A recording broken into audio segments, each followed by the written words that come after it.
Okay, picture this. You are deep in the zone, right? Your code is finally compiling, and then boom, life happens. You gotta leave your desk. And until now, that just meant your momentum was dead in the water.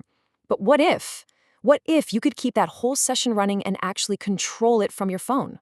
Well, that's exactly what Claude Code's new remote control feature promises. So let's dive in and see how this thing works. This quote from a user really just nails it. This isn't just about making things a little easier. It's a huge shift in how we even think about a developer's workflow. The idea that your work is no longer chained to one specific computer is, well, it's really powerful. Your agents can keep chugging along, your tests can finish, all while you're grabbing a bite to eat. And this breakdown just shows you the transformation perfectly. On the left, you've got the classic developer problem. You are literally shackled to the desk. You step away and everything grinds to a halt. But on the right, that's the new reality. You're untethered.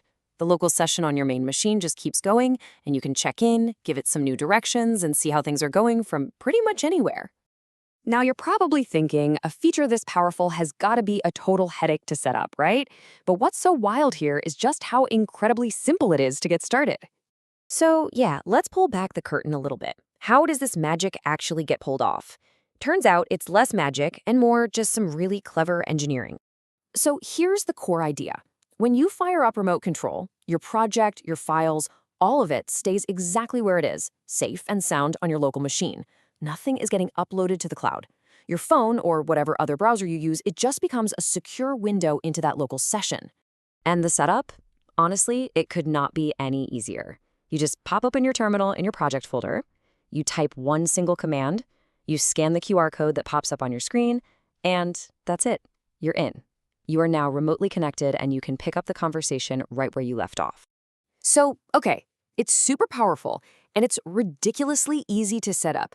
But you know what they say, with great power comes great responsibilities. So let's talk about the rules and, more importantly, the security stuff you absolutely have to know before you start using this.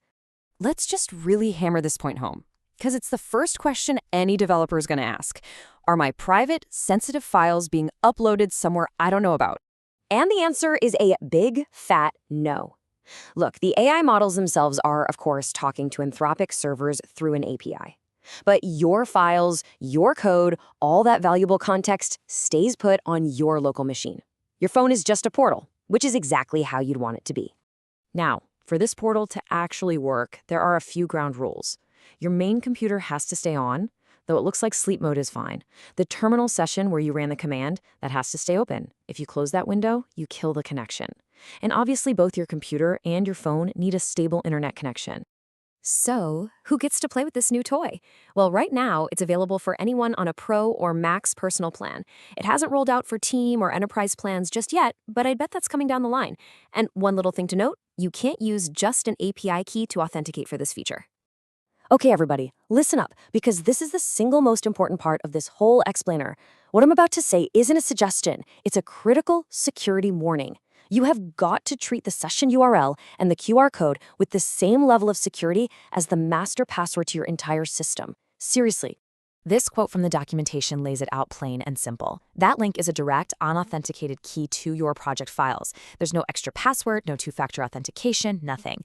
If you can click it to get to your stuff, anyone who gets their hands on that link can do the exact same thing. Do not post it, do not send it, do not share it, period. All right, so that's the how.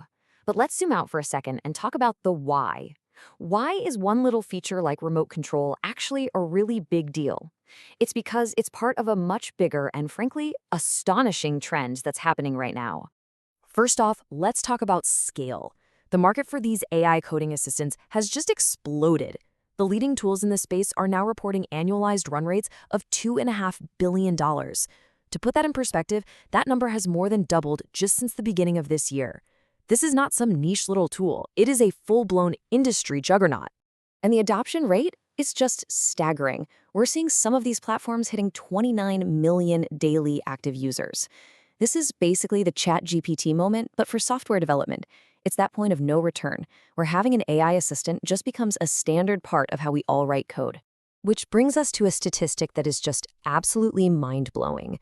As of today, AI tools are responsible for generating about 41% of all new code. I mean, just think about that for a second. We are right on the cusp of a future where AI writes the majority of the software that runs our entire world.